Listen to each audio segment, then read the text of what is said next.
Preston Foster, coming your way with another episode of Waterfront.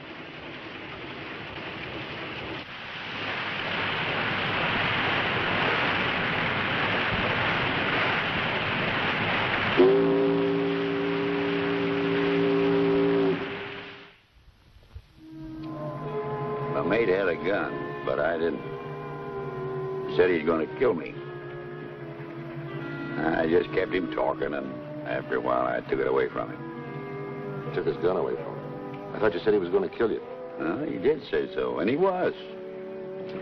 I'll tell you something, John. A real killer does it quick.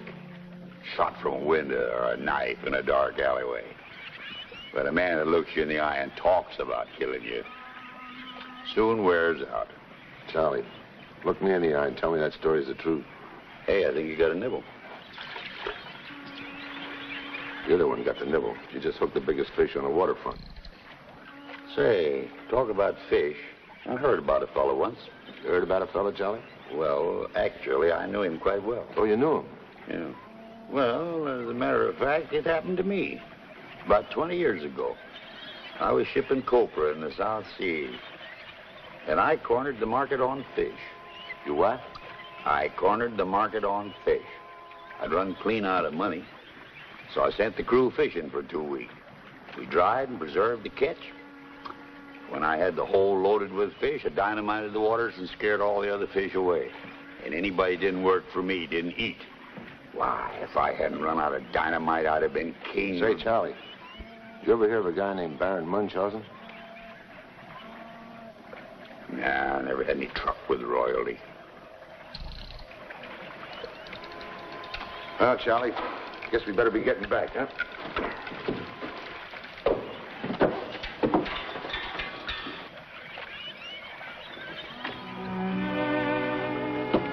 No wonder they're not biting. They probably never forgive you for that dynamite job.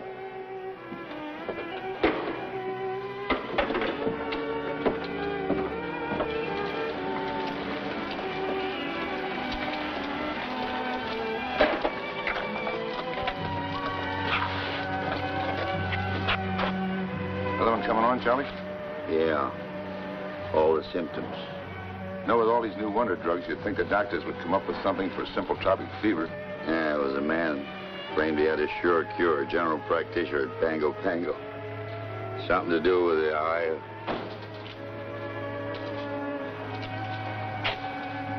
of... the eye of a squid and the hair of an ox. But he... But what? Nothing. Never mind.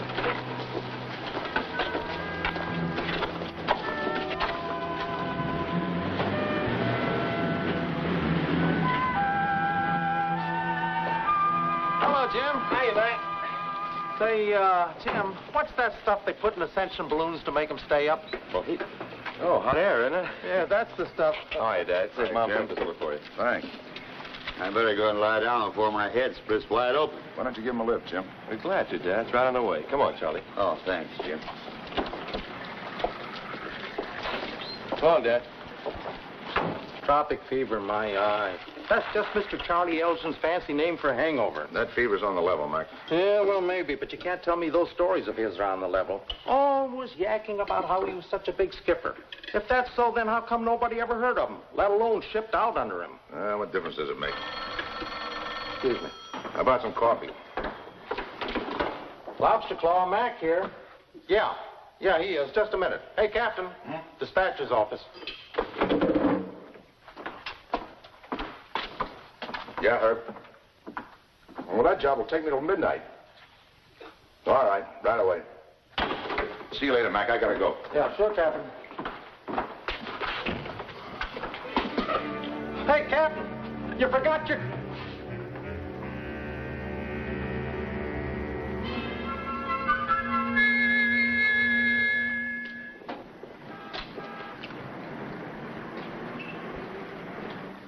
Gil, I can't do what you ask. I can't. Ask me anything else. Money. I'll pay you money somehow. Weekly installments. Charlie, you're getting things all twisted. I'm not asking you to do anything. I'm telling you. You're going to pay me money. You. On what you earn, that's a real joke, Charlie. Oh, Gil, listen to me, please. Gil. Charlie, You're a slot machine. I put a coin in you a long time ago, and you're just now starting to pay off. But don't pull any blanks on me. Put your papers over here. Skipper's papers made out in the name of Leslie Polk. Tomorrow you'll be flown down to the Caribbean. You'll take command of your ship. You'll take her over to the East Indies and deliver your cargo of guns there. It's as simple as that. Oh, Gil, there must be plenty of other men you can get. Charlie, all the other skippers are afraid they might lose their papers. You got nothing to worry about. Gil, I won't. I can't.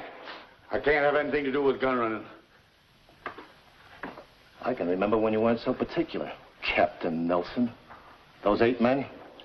That was an accident. That wasn't my fault. You know that wasn't my fault. It was the boat supposed to pick up those men. The court didn't think it was an accident. They call it manslaughter, insurance fraud. And the whole tidy record is right here in this little box. Now, what's it going to be, Charlie? A nice, pleasant cruise or that long last trip up the river?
Manslaughter. 8 men. Gone. Why wasn't the boat there? It wasn't my fault. Why wasn't the boat there? Why? I didn't mean it. Why? Take it easy, Skipper. The boat will be here. It's just late, that's all. I can't do it. Not again. Don't make me. Don't. Now, there you see. It's 10 men. It was an accident. I didn't mean it. I swear. It was an accident. I swear. It was an accident. Charlie. You called me, Captain John? Yeah. Take over for a little while, will you, Billy? Yes.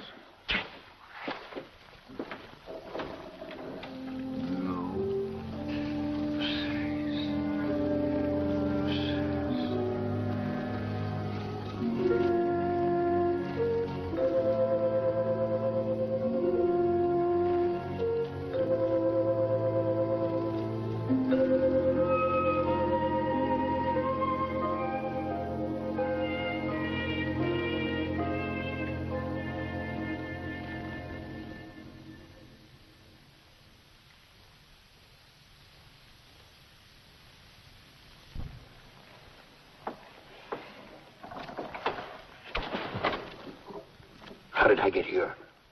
What happened? You passed out in the street, Charlie. Delirious. Captain John brought you here. Delirious? What do you mean, delirious? You mean I was talking, saying things in my sleep? Like what? What did I say? Tell me. You was talking up a storm. Nightmare talk mostly. You know about manslaughter and dead men, things like that. Just nightmare talk. What else? What else? I wasn't here with you all the time. Captain John was along with you. It wasn't nothing, just nightmare talk, that's all. This is Saturday? Yeah. What are you going to do now? Captain John said for you to stay in the bed, Charlie. You got to get back in the bed. Charlie, you can't do this. Captain John ain't gonna like it. Charlie, you shouldn't go out here. You're a sick man. You should stay in the bed. Captain John ain't gonna like this. Now, wait a minute, Charlie. Don't you want to come back and get in the bed? I'm sorry. I was only trying to stop you.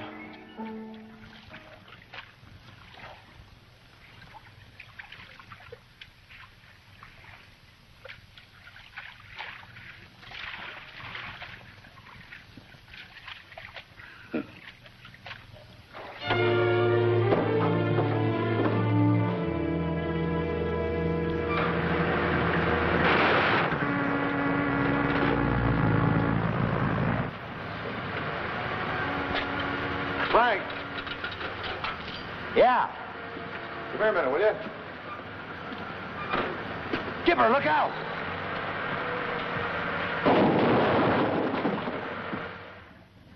The longshoremen have stacked those crates ought to be fired. Could have killed somebody. They're a good bunch of boys, Skipper. An accident like this could happen to anybody.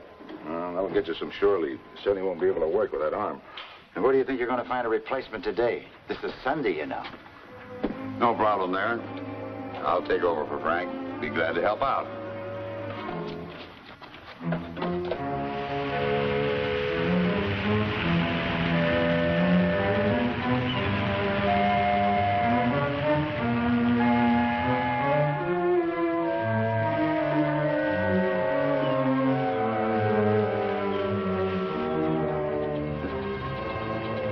She handles like a dream.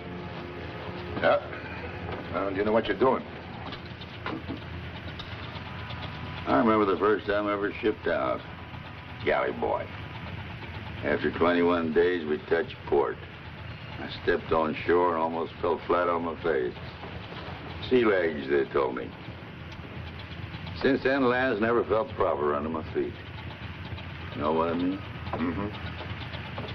And the sea. That's all I know. That's all I care about. If anything ever happened to put me in dry dock, just wouldn't let it happen, that's all. Well, I guess I better get back to the engine room.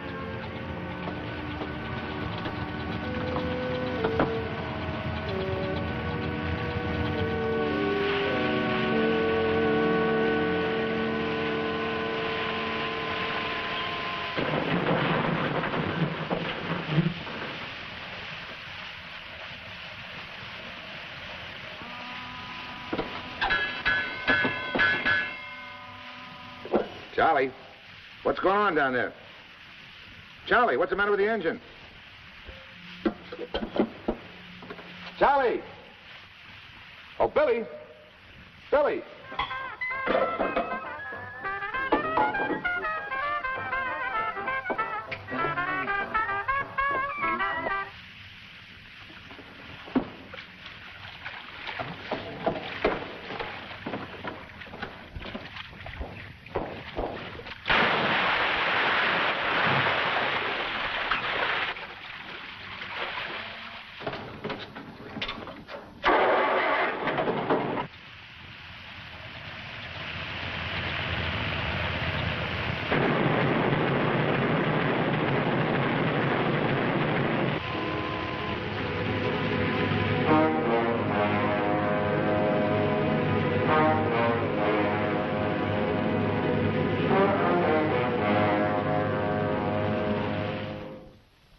Still can't figure out how it happened. Just clumsy, I guess. I'd swear I tripped over something. I've been walking that deck for years. I guess Begin would have liked to have had some of your luck. Begin? Well, you mean to say you haven't heard? Begin was murdered. Who did it? Well, they don't know. There'd been a scuffle. His phone was knocked off the hook. Somebody was trying to reach him all morning, kept getting the busy signal. Finally, they notified the phone company. That's how they found the body. Funny thing, though, they can't figure a motive. Wasn't robbery, nothing was taken. When did it happen? Last night, they figure. Gotta shove off. Some things to do. Last night, huh? Yeah. Oh, Mac, that cake. I'll take it now.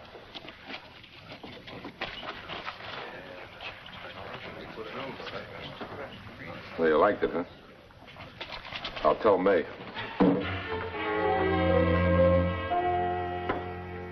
But you don't know, dear. You admitted yourself you weren't sure. You mean I didn't see him do it? That's true. But the pieces all fit together much too well. Charlie Elgin, the man you fished with, swapped yarns with? Oh, darling, he wouldn't hurt a fly. And Mr. Begin, everybody knows what sort of a person he was. I know that. I can't think of anything else. Charlie's my friend, I tell myself. But I can't let that make any difference. They have courts to decide these things. Honey, I can't condone a murderer just because I like him personally and I have no use for the victim. Well, Where are you going? do I have a choice?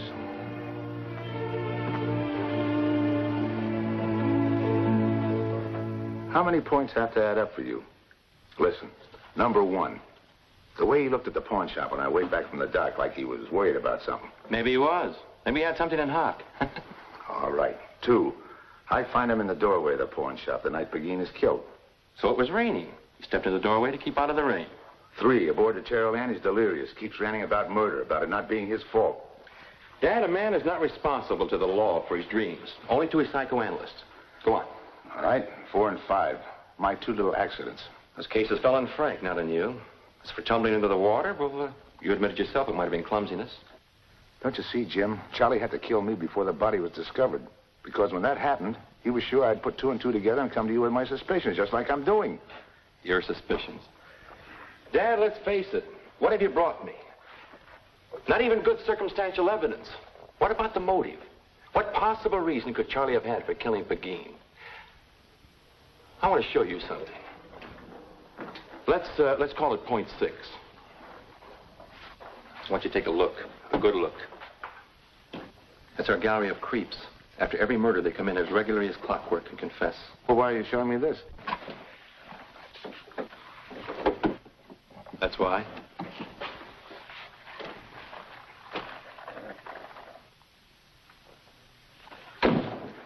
Came in half an hour ago, made a voluntary confession.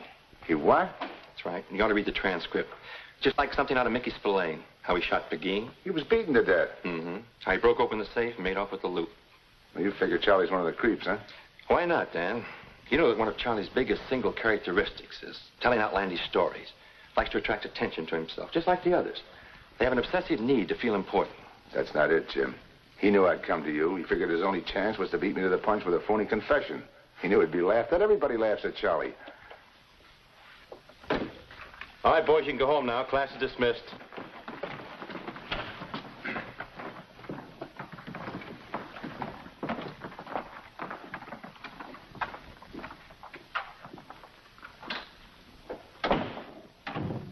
Dad, you're always pleading for people. Some of them practically strangers in whose innocence you believe. And now here's Charlie, a man you've known for some time. And you want me to believe that he tried to kill you. Dad, I don't get it. What's the switch?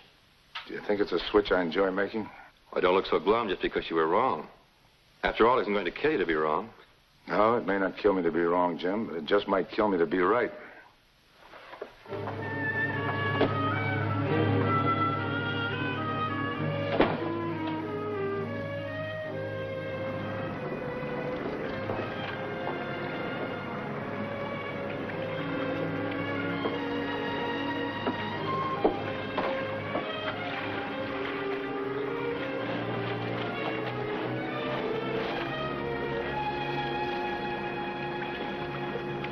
Like to catch anything with an unbaited hook?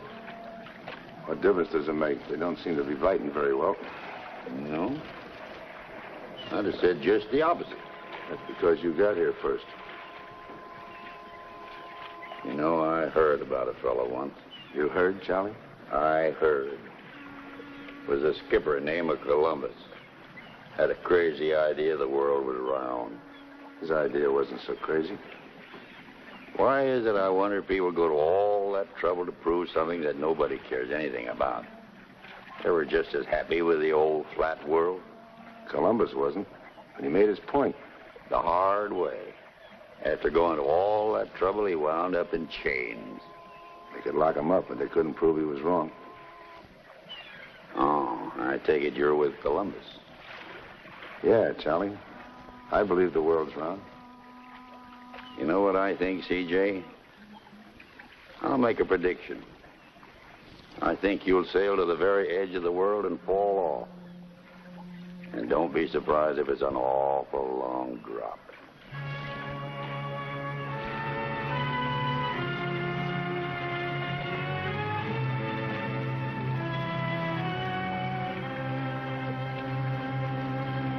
I got time to go ashore for a few minutes, Captain? Sure, go ahead, Billy. Hey. It's Charlie's box. Why didn't I think of that before?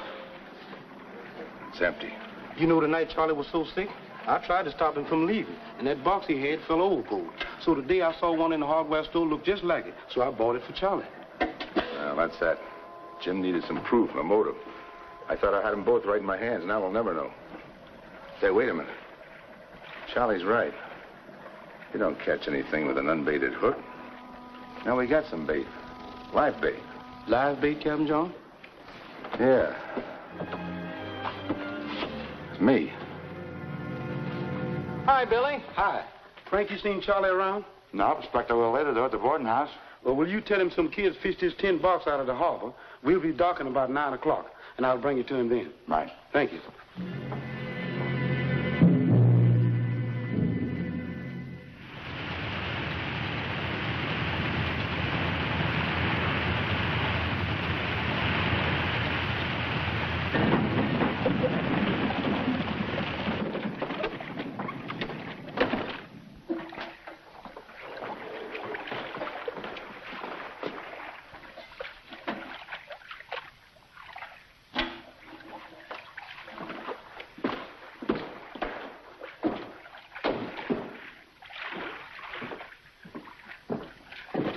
On your side, John. Keep walking.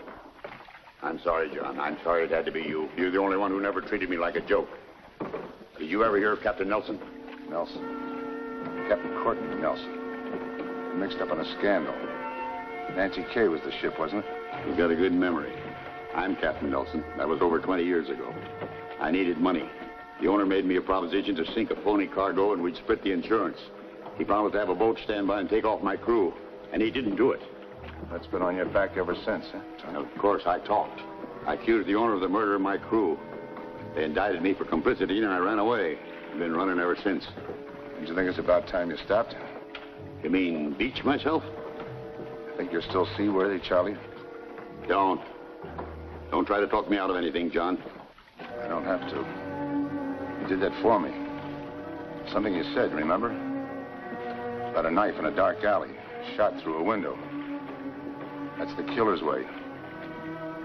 When a man looks in another man's eye, that man's his friend. You said it wears out. Don't make book on that, John. I've said a lot of things, but nobody's ever taken me seriously before. Go on. Go ahead and shoot. Get it over.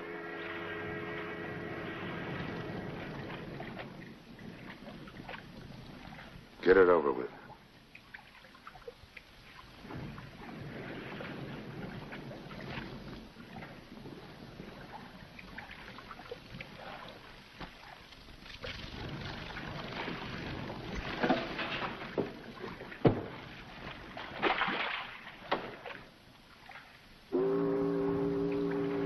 You know, on a quiet night, if you listen real hard, you can hear the waves pounding the breakwater. You ever notice that? Yeah, I've noticed.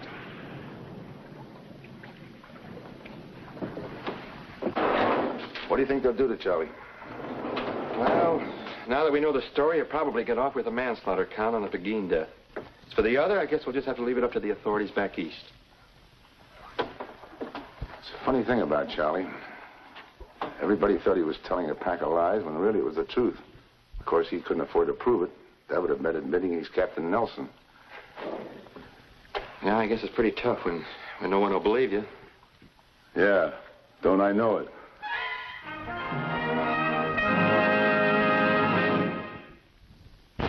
Well, we hope you enjoyed tonight's story and that you'll be with us next week for another episode of Waterfront.